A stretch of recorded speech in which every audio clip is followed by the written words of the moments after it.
Greetings. Hello everyone. We hope you have a wonderful moment with us. Theodore Roosevelt once said, one important value that we can learn from history is the more you know about the past, the better you are for the future. Thank you for having us on this journey about the history of architecture and its impacts on the culture of modern society. This video will approximately take about 7 minutes long. So here we go. We start first at the Renaissance architecture. Renaissance architecture is a European architecture between the early 15th century and early 17th century. Precisely, when Europe entered the Renaissance period, the presence of Renaissance architecture then took advantage of the medieval Gothic architectural style. Next, we have modern architecture is a movement of change that began at the end of the 19th century. During this period, there was a revolution in change that for technology, building materials, and machines. As a result, there is a shift from traditional building construction to functional buildings with new technology. The parallel to the postmodern architecture is an architectural style or movement that emerged in the 1916 as a reaction against austerity, formality, and the lack of varieties of modern architectural styles, especially the international style started by Le Corbusier and Ludwig mies van der Rohe. In addition to this, there is a philosophical approach known as deconstruction. Coined by Jacques Derrida, deconstruction is an approach to understanding the relationship between the text and meaning. That Derrida approach consists of reading the text looking for things that contradict the intended meaning or structural unity of a particular text. The constructivisms in architecture came to be known as the public as a result of the design entry in the 1982 Parkville Village Architectural Competition, submitted by Jacques Derrida, Peter L. Sisman, and Bernard Schumann, which means that they won the competition. So what's our take from all of this? We believe that architecture really escapes the traces of the era in which it is constructed. And whatever emerges in the coming decades will be an echo of our generation. For example, we start from the late Middle Age, where three European-inspired styles evolved, each of which is traditionally classified as medieval.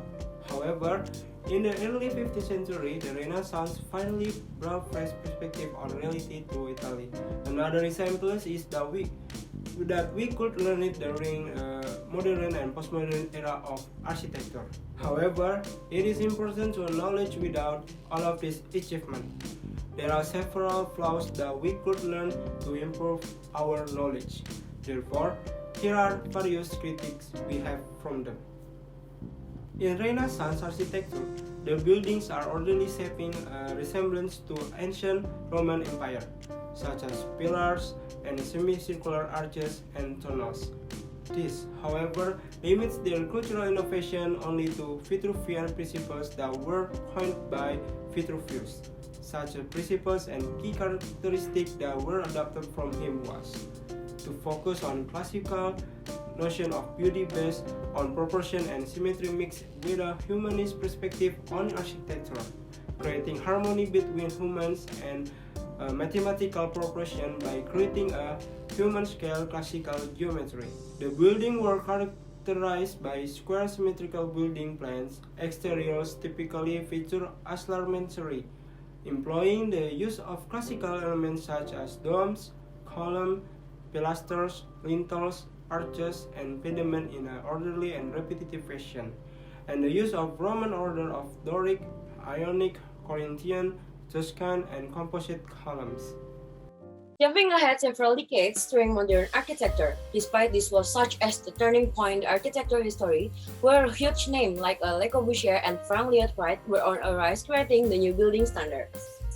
However, modern architecture still possesses some flaws such as people were still unwilling to make skyscrapers in this period. Using lots of fragile materials such as iron and glass, lots of manpower is needed for advanced machinery at the time. Meanwhile, 40 years later comes the postmodern era for architecture. This era of architecture movement was meant to counter the industrial modern era of architecture. In order to do that, postmodern architects aim to combine the natural materials within classical forms of architecture, because they believe modernism does not respond to its contextualism or what people need. Although there are some flaws of postmodern architecture has, many architecture designs and ornaments are repetitive. The buildings in this era seem more abstract. It becomes a bit too much for the looks than it is for the traditional principle of architecture. Although in this era, buildings appear more wacky and refreshing. A design will be useless if it doesn't contribute anything to the function of this building. And most of the architecture during the postmodern era suffers that the most. Lastly, for reconstruction philosophy itself, many architects are divided into Derridian ideology like Frank Gehry and Rem Koolhaas, and also non-Derridian ideology like Zaha Hadid, Peter Eisenman, and Daniel Libeskind, implying that the idea of deconstructionism may not be applicable for everyone. That's all from this course. If you have any question, please kindly contact us on the social media. I would like to thank you for your learning history, and I hope there are things that we could learn from here. History is the most important thing to start your steps today and plan a better future. I wish you all farewell and have a nice day. Goodbye!